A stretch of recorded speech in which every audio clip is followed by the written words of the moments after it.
Well, global markets were sharply lower, especially in trade on Friday, and that was largely on the back of the Federal Reserve Chairman, Mr. Jerome Powell, speaking at the Jackson Hole Symposium. Now, he outlined quite a few factors which were on the radar of the FOMC, and to start off, he said that the FOMC's overarching focus right now is to bring inflation back down to 2%.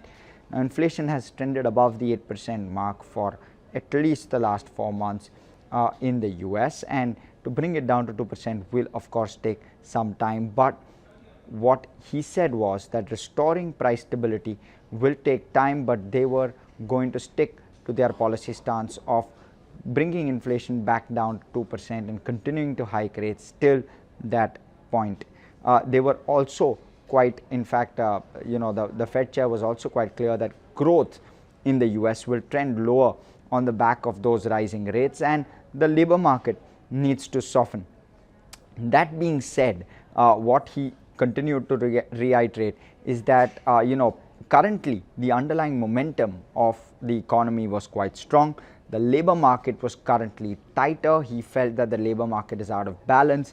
He also said that the July inflation number, while it was a relief, it's trended lower, but it's still well short of what the FOMC wants to see.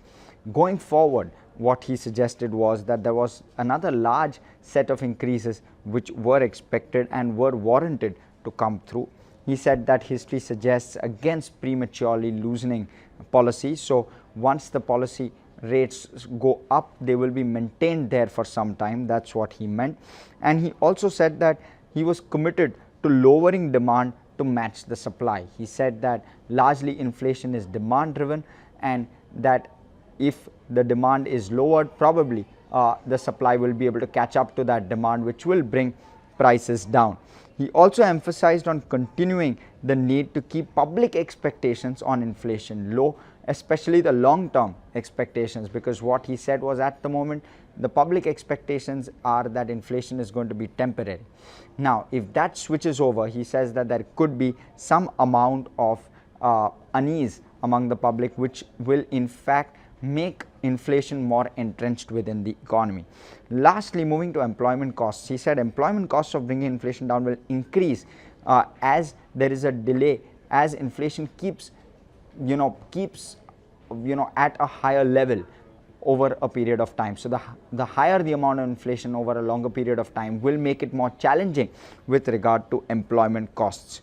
Now, largely on the back of that, we saw markets slide. We saw the US Dow down almost 3+% in trade, 1,000+ points shaved off the Dow. The S&P 500 also down 3.4%. Now, mind you, the sharp declines that we've seen across indices. In fact, S&P 500, all 11 sectors were in the red, 10 sectors out of the 11 in the red even for the week.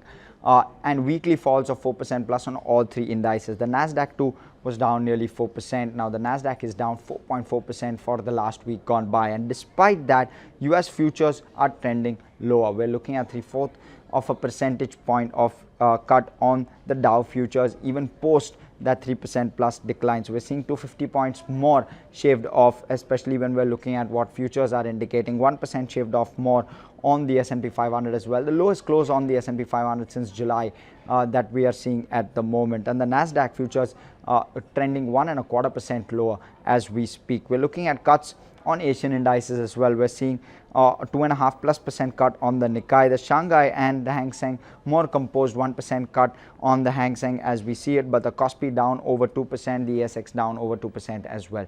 Seeing cuts across the board. We're seeing the SGX Nifty also trending lower, 2% lower as we speak. We're now moving on to commodities. Well, oil is trending higher on the back of an expectation that OPEC will reduce its supply. So oil has breached that $94 a barrel mark. Brent is above the $102 a barrel mark as we speak. Gold has seen a sharp correction, and that's on the back of rising yields. We're also seeing the dollar gaining sharply. We're looking at a dollar above 109.2 at the moment. So sharp gains for the dollar, over 0.5 percentage point higher than where we left it at the end of last week. We're also looking at bond yields. The US 10-year bond yield trending towards the 3.2% mark. 3.12% is where it's at the moment. And we're looking at cryptos. Of course, cryptos would see a fall on the back of that hawkish commentary by the Fed. We're seeing Bitcoin below the $20,000 mark. So keep your eye out on cryptos, because that will also trend lower. Of course, the risk of playing off at the moment. We're seeing all indices seeing cuts, and we're expecting the Nifty to be at least 300 plus points lower in trade at the start of trade, at least today.